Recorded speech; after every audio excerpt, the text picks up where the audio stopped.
All right, moving right along, it's my pleasure to announce our next session, and they'll be talking to us about video production and editing.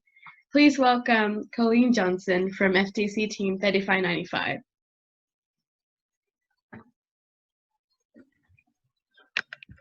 Hello. Hello, thank you so much for having me today.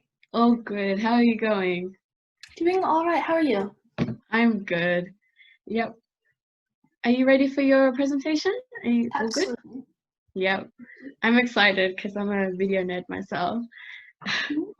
Because what? I'm a video editing nerd myself. Oh, that's so fun. Yeah. Yeah. All right, take it away. Thank you. Thank you. Hi, everybody. Thank you so much for coming to the session today. I'm going to be talking about how to edit videos for FIRST. But first, I'd like to introduce myself. My name is Colleen Johnson, and I was the team captain of First Tech Challenge Team 3595 Schrodinger's Hat before I graduated. I have been to the World Championship for several years in a row, and I'm very proud of a lot of the things that my team has accomplished. I was a member of Dean's List and an Inspire winning team. And one of the things that I'm most proud of is the videos that I've created for FIRST. They've won awards at all levels of competition, and I'm very proud that that is part of my legacy in the program. So today I'm going to be describing how I went about that. So kicking it right off, I'm going to start out here at the beginning. And I'm talking about creating successful videos for FIRST. Now in this presentation, I'm going to cover a wide variety of material, everything from more conceptual ideas like story and style, down to the nitty-gritty like quality and editing and music. And then I'm going to finish it off with the message of the videos that you create, because to me, that's the most important part. So jumping right into it, before we get down to the nitty-gritty, it's important to remember why we're creating these videos. And depending on the type of video that you're creating, the why can differ. So I focused on Promote and Compass because I was in First Tech Challenge, and it's very important to have these videos for judging. It helps get your team branding out there, and it means that when the judges are filling out their feedback slips, that you've got all of those boxes checked off. But more importantly to me, it's also a way to give back to FIRST. I grew up in this program, and it really shaped how my life has gone, and so I viewed these videos as a way to give back to the community that's been so fantastic to me.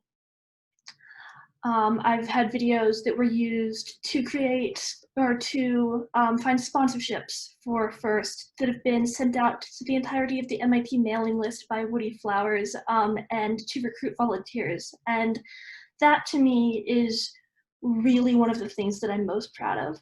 So before I get into the mechanics of how I created the videos that I did, I'm going to go ahead and show you one, and then we can dissect it, and that will show how I did what I did.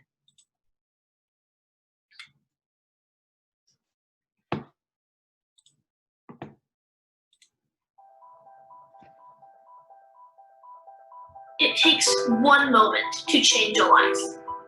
A few words of wisdom from a volunteer, encouragement from a mentor, a helping hand from another team.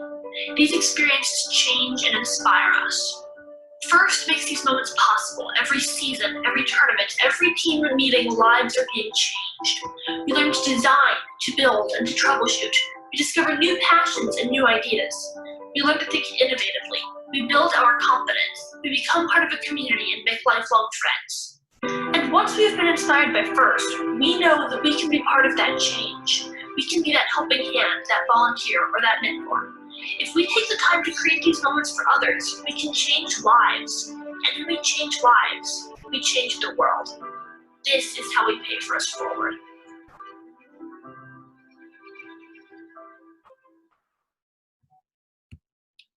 So that was the final promote video that I ever created. And it was for the prompt, this is how I plan to pay first forward.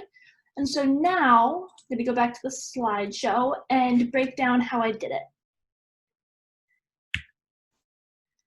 So first off, it's important when creating a video to figure out what the goal of it is.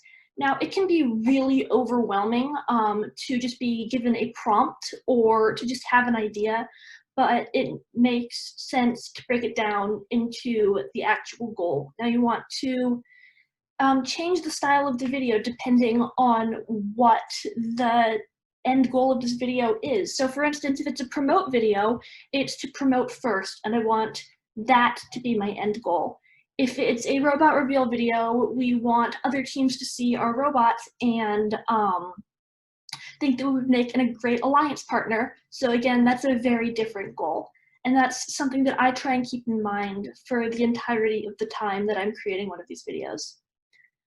Next, I ask myself what the guidelines are. Again, depending on the different types of videos, there are very specific different guidelines. For instance, the promote videos, which I'm focusing on today, have to be under a minute.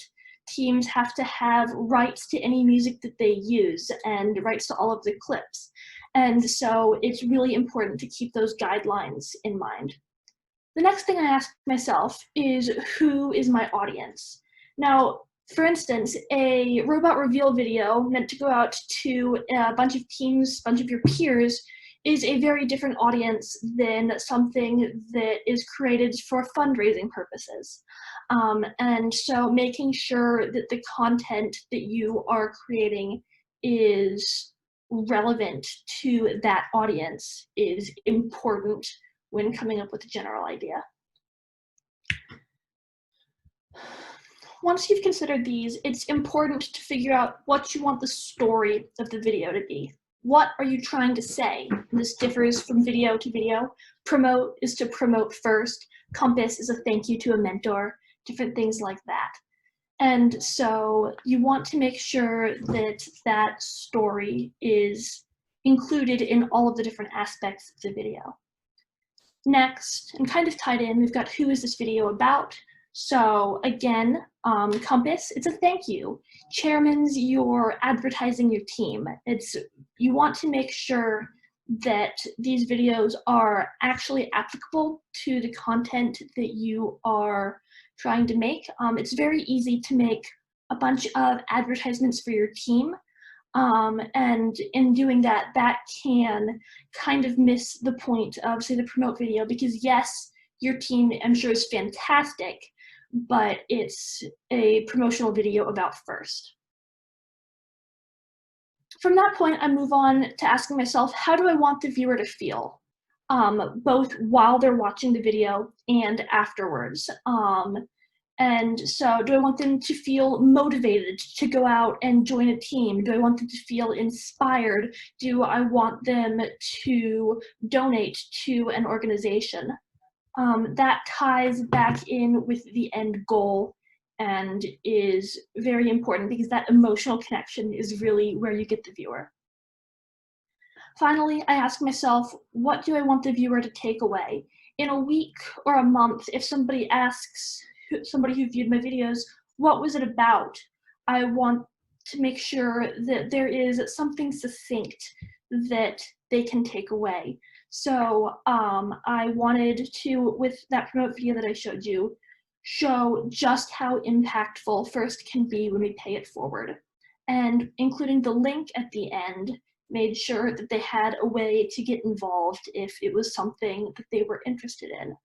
And that ties back into the goal and to the message of my videos, because that is so important in everything that I do when I'm creating. Next, we're moving on to style. And basically this boils down to what vibe are you going for? For instance, there's a very big difference between like an old Western film trailer or an advertisement for a new phone. And that's not just content, it's also in the way that the video is shot, in the way that the product is presented. And the sky's the limit here. There are so many different options, but you want to settle on a vibe for the video. I knew that I wanted to do stop motion in the promote video that I showed you, because I'd done stop motion 4 years previously for the other promote video that won. And it was a callback to that for me on a personal level, because promote and the videos for this have always been something that's so important. And so I wanted to pay homage to that. And then I also thought that it was one of the most effective ways to get my message across. The next thing to consider when considering the style of your video is you want to make sure that it will tell the story. Is it furthering that message of your video? Because yes, you can have all kinds of fun editing effects, but if it doesn't fit the vibe, then it's just going to draw the audience out. Next up, it's important to consider whether or not your video will stand out. Over to the side of the screen here, we've got a lot of very nice different templates that it's very easy to drag and drop footage into. However, when the judges have seen 20 or 30 videos all done with these same templates, suddenly they all start to blend together and your video doesn't stand out anymore. And so it's important to make sure that along with the style and the message, that the look of your video, it somehow differentiates itself from everything else the judges are going to see that day. Tied into that, it's important to consider how you'll actually do it. Now, I mean, I would love to have access to a really expensive camera and a nice microphone and beautiful lighting, but for most teams, that's not the reality. And it's important to make sure that you're actually able to do what you want to do with the resources that you have. Similarly, it's important to consider how long the filming process will take, how long editing will take, because there's so many things to consider over the course of a season, and the more you add on, you just want to make sure that you're able to get these videos done in time for the deadlines. All right. Next, that brings us to planning. So much like robot construction, it's very important to have a succinct, defined goal when it comes to time management. The first thing that I always consider is, what is the goal? What do I want and when do I want it done by? And this allows me to make sure that I'm staying on schedule and that things are going to be done in time for their deadlines. It's also important, if you've got a very large team working on this, to consider who will do what in the same way that it is important to have different team members working on different sub-assemblies. It's important to make sure that everybody has an idea of what they're doing. And that brings us to my final point, which is test early and test often. Now, it's really easy to come up with some grand plan and how it's going to beautifully convey your message and how it's going to look amazing on the big screen in front of everybody. And then when you actually get to when you're supposed to be filming it, you find out the watercolors that you were supposed to be using just don't show up on your phone, and suddenly that's a full week of planning that you've already done just down the drain.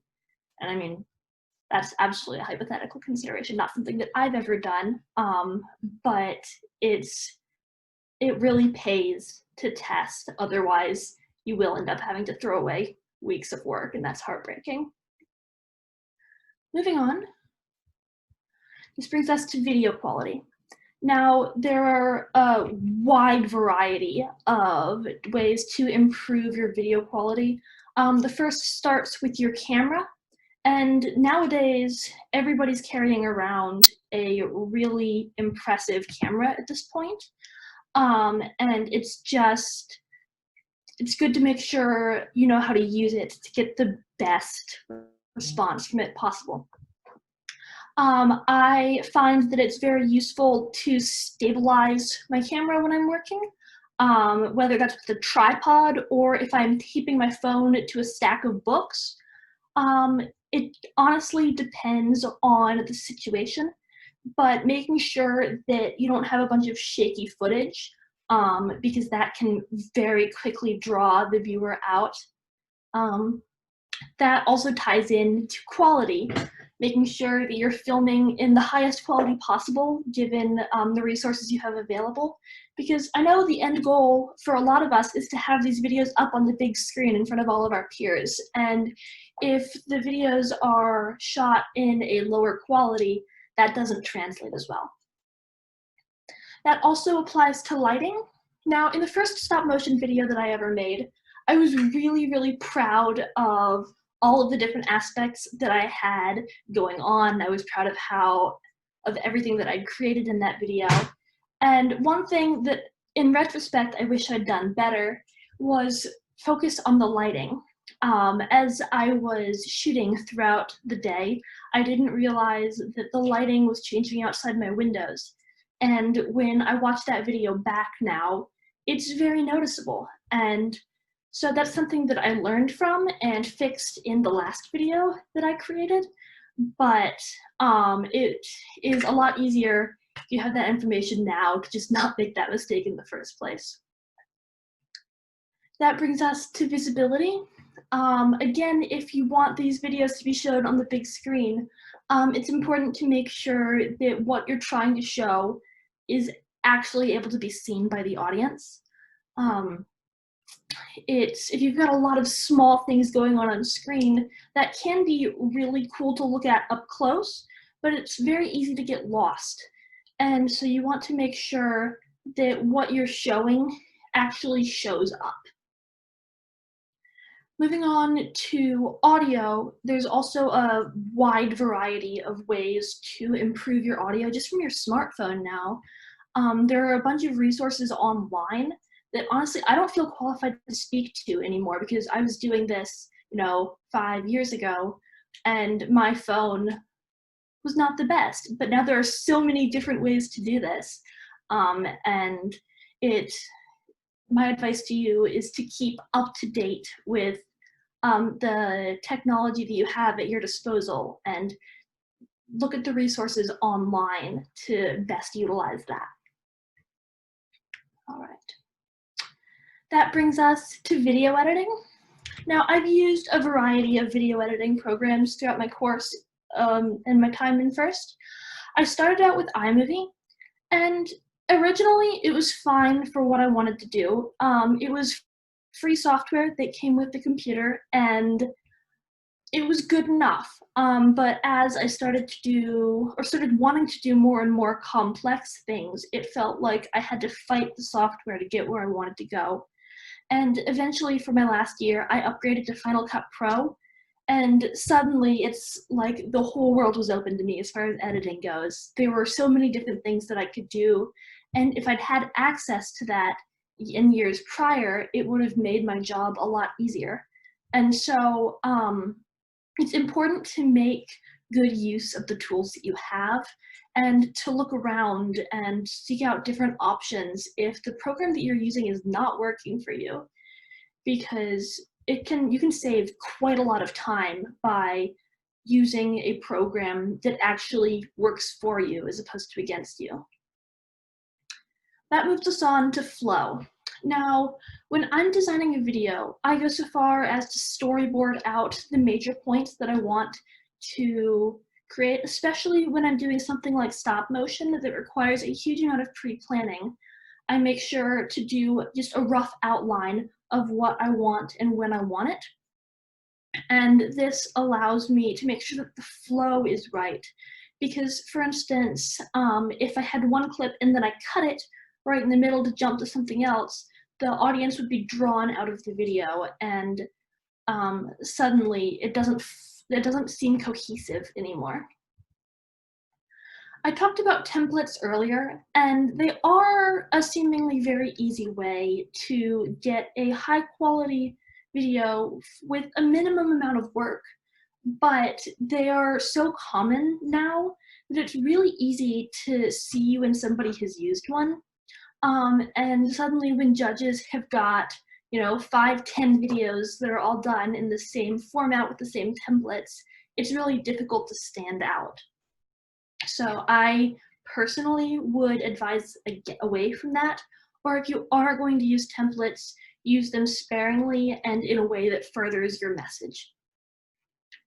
Moving on to font, it can really influence the emotion of your video.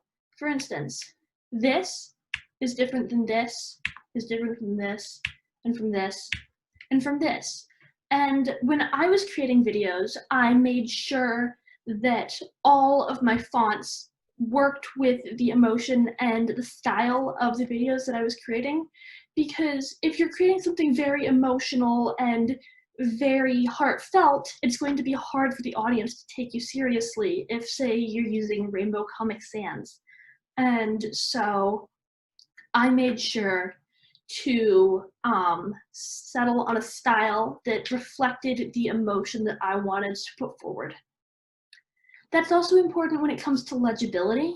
Now, that middle font there is very hard to see, and if there were other things going on the screen, that would be even harder to parse. And so I would recommend running the video by different teammates, sponsors, or mentors, and making sure that they can see what's going on and that they can understand it easily on their first watch through, because otherwise, again, you're going to lose them. All right. That takes us to music. And music absolutely sets the tone of the video that you are creating. If you want to see how quickly it can kill a video, just Google music is important, because you can very easily change a scene from horror to rom-com just with a simple change of music. We're so coded to associate certain types of music with certain genres and with certain emotions at this point that you want to make sure that your video reflects that. However, you also have to follow first guidelines for this if you're creating videos that you want to be judged. There's a variety of sites, ways to get royalty-free or copyright-free music that I'm going to show later, but it's important to keep these in mind. And one of the ways that I found a bunch of good royalty-free sites when I was starting out was through YouTube, actually. If I was watching a video that had music that I enjoyed, I'd make sure to check the description and see where the original creator had gotten it from. And that really allowed me to find a much more diverse selection of music than I was finding just through my Google searches. All right. And before I get into questions, I'm going to just show you a couple of additional resources. YouTube, like I already mentioned, is great for music. It's also great for coming up with new ways to do things and ways to increase your production value. When I was starting out, I watched so much Film Riot and Indie Mogul. They are channels that are all about creating as high production value as possible on a budget of $5 to $10, which is what I had available. There's also Incompetech, which is very good for royalty-free music. And then one of the best resources that I found during my time in FIRST was other teams. Now, obviously, don't rip somebody's video off shot for shot. That's not going to look good for anybody involved. But if you reach out to a team, in my experience, they're more than happy to offer advice, suggestions. And if you say, hey, I really liked this part of your video, what inspired you? That can be a great conversation starter when it comes to these topics. So that wraps it up for me today, and I'm going to go ahead and open it up to questions if we've got any. Yep, thank you for that cool presentation. I really a lot about video production and editing. We do have a couple of questions. To start off with, do you recommend particular colors for fonts? It really depends on the video that you're going for. That's a great question, and it's something that I really played around with when I started out. By the end of my time in first, I'd settled on a style that I liked. I had a specific font and a specific color scheme that I felt reflected our team. It fit in with our branding, and it was consistent throughout the videos that I was producing. But that took a lot of playing around with, and when I was originally looking, I just wanted to make sure that the colors that I were using were legible and were consistent with the message that I was trying to put forward. So if I was working on a compass video, you know, not having bright colors, if I wanted it to be soft and emotional. And if I was doing something very like tech commercial and inspiring, making sure that it was something that really did pack that punch. Yep, thank you. On to our next question. What are your favorite memories in first? Oh my goodness. There's so many. I did first for 8 years, and I competed in first for 8 years, and my parents coached before that. And so I truly grew up in the program, and I'm in college now, but it's fantastic to still just get to go back to tournaments because it is such a family, and I'm so grateful for the opportunities that I've received as a part of this program. You know, I was part of the inaugural first global team, and I never thought anything like that would happen to me in a million years, but I really cherish the memories and the connections that I've made through this program. It's such a good group of people. Yeah, first is a really cool community. Third question. What's one lesson that you learned from being a Dean's List winner? Oh, again, an amazing opportunity that when I started out, had no idea that it was even on the cards for me. I met another one of my first global team members through Dean's List, and just seeing those connections and seeing how far first could take you really did inspire me and really did change my life, because I got to see the power of a small group of motivated people working together as a team.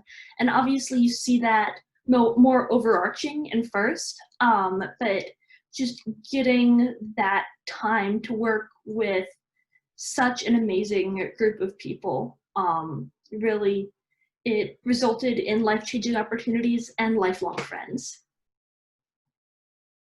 Yep, definitely. Next question. What advice do you have for students in first, especially girls?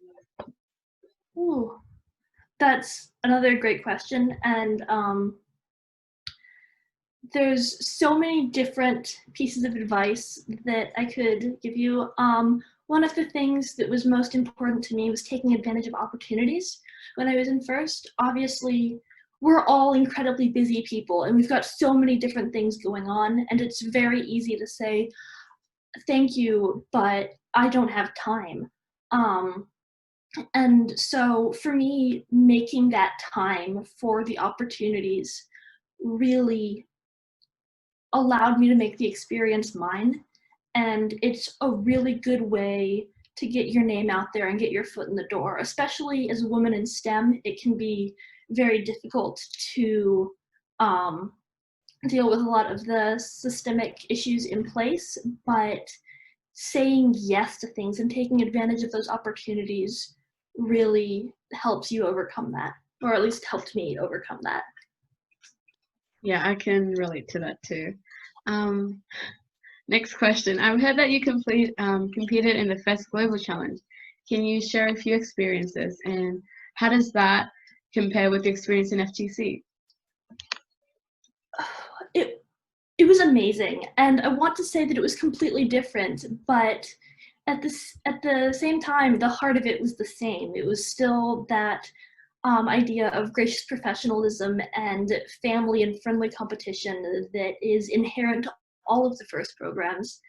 And it was honestly amazing, because yes, I'd been to Worlds previously and gotten to meet teams from all around the world.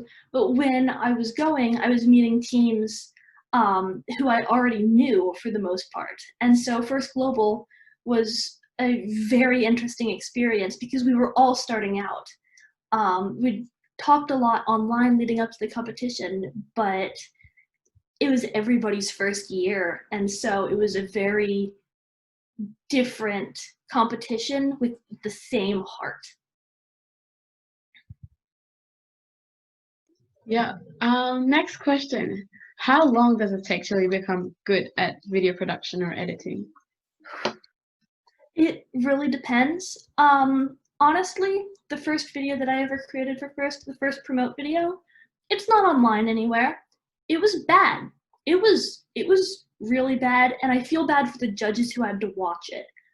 I learned a lot from that experience, but wow. And it was after that that I realized how much these videos, like how much they could actually mean and how important they were to me. And I spent a lot of time online figuring out how to maximize the production value of the equipment that I had, how different editing software influenced the final looks of things, and where to find music that wasn't incredibly expensive, but wasn't one of those pieces of music that everybody's heard on YouTube since 2010. And so honestly, I don't have a estimate on how long it took me. But like even today, I'm creating videos for my college. I'm working on different projects like that, for videos for my own fun, and I'm still learning new things every day. So I'd just say give it that effort, give it that initial boost, and have fun with it, because once I found out that it was something I was passionate about, that is when that's when I really got proud of my videos. They were no longer something that I had to do, but something that I actually something that I actually looked forward to doing. Yep. Do you have an all-time favorite video? If so, what is it? Oh, I'm very proud of the video that I showed you. That was my thank you to First.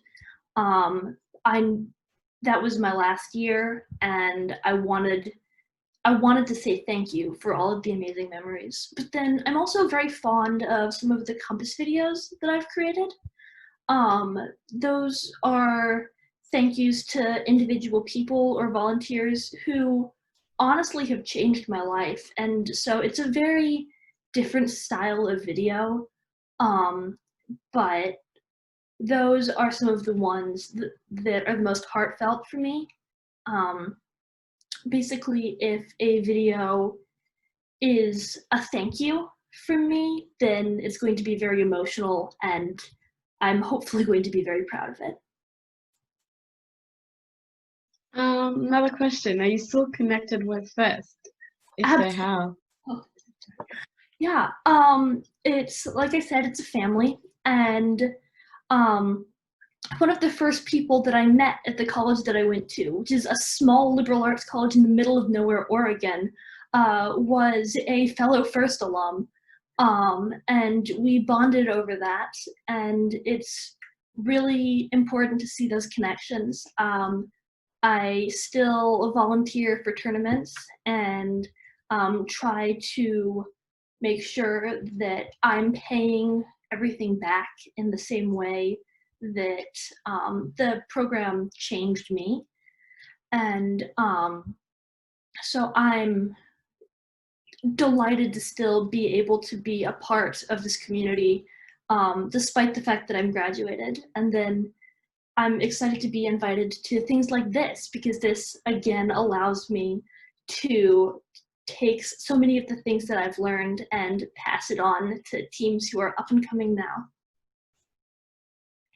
Yep. So what advice do you have for First alumni who wants to get involved after graduating? after graduating? Social media. There's so much networking that goes on in first, and I make sure to stay involved. I've got a Facebook, not because I post anything about like me, but because I want to stay involved with this community, and because it's one of the best ways to find out about how to help. So social media and searching these opportunities out. There's also most likely amazing volunteers in your area, and if you post online or send them an email, there's most likely an email list you can get on, because events always need more judges, always need more FTAs, more referees, and it's a very fun way to sort of get away from college for a weekend and give back. Yep, and our last question, what key advice do you give people who are starting to do video production or editing? That's a really good one to end on. And something that helped me was to just fall in love with what I did. I really looked forward to getting to create these videos and then to getting to show them to the world. And it's something that now I do for fun, that and something that I find to be really fulfilling. And so that's what helped me, was when it stopped being a chore and started becoming something that I was genuinely passionate about. And so, like, if other people find that passion, then suddenly it's like the whole video editing world is opened up to them, because you just can't learn enough. You can't do enough cool things. That is really fun and sustains that motivation. Awesome. And I'm sorry, I lied. We do have one more question. So do you have some tips on staying focused on your video topic? Yeah, so that's, again, a great question. And it's important for me to keep the message in mind. So a lot of the videos that I created were very script heavy. And so I would lay my script out entirely ahead of time before I storyboarded anything. And that allowed me to focus on my goal. So for instance, the video that I showed you, this is how I plan to pay first forward. I always had that prompt at the top of the document that I was working on in my script. Similarly, there have been a variety of other prompts like that, and keeping those in mind is really important. For things like compass, I like to try and figure out why I'm thanking that person, why my team is so indebted to that person. And then if I keep that in mind, it allows me to build the video around that.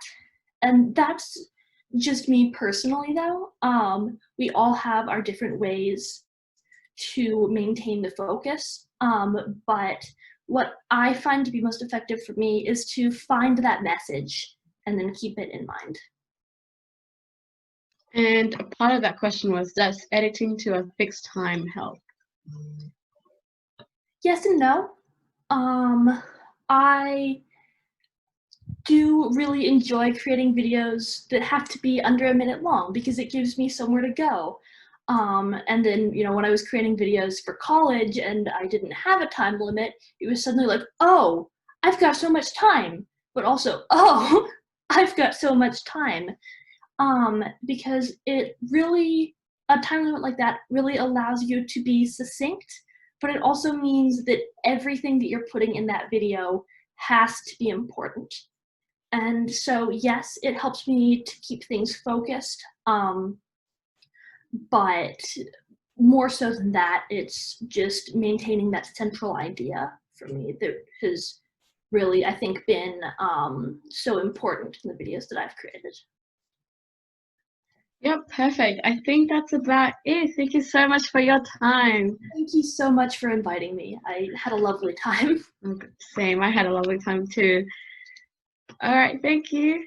Thank you. Good luck on the rest of the presentations. Thank you. Bye. Bye.